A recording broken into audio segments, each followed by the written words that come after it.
আমার প্রশ্ন, যারা চুরি করেছে কেন্দ্রীয় সরকার তাদের বিরুদ্ধে ব্যবস্থা নিয়ে দৃষ্টান্তমূলক শাস্তি দিচ্ছেন না কেন?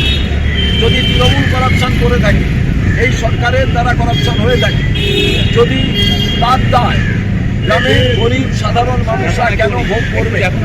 এটাই আমাদের মূল বিষয়ে রাজভবন ঘেরাওয়ের কাজ ছিল। তারপরে অনেক বিষয় এসে যায়। ইন দি মিন টাইম আমরা দেখলাম কেন্দ্রীয় সরকার মনরেগার নাম পরিবর্তন করে দিয়েছে।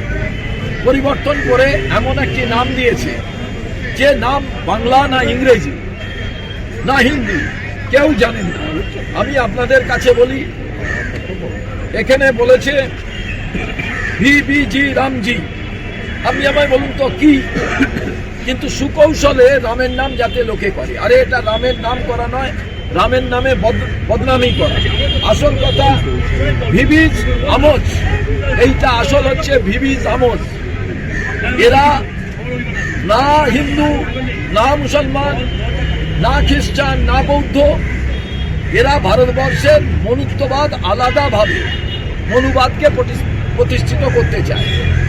এরা হিন্দু নয়।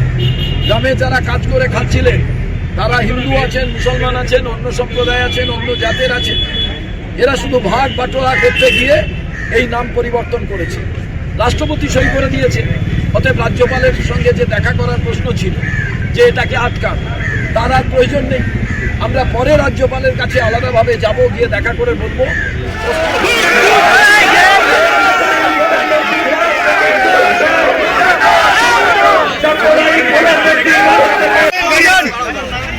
পুলিশ অন্যায়ভাবে আমাদেরকে গ্রেপ্তার করছে, কিন্তু সারা ভারতবর্ষ জুড়ে বিজেপির বিরুদ্ধে রাহুল গান্ধীর নেতৃত্বে এবং পশ্চিমবঙ্গে শুভঙ্কর সরকারের নেতৃত্বে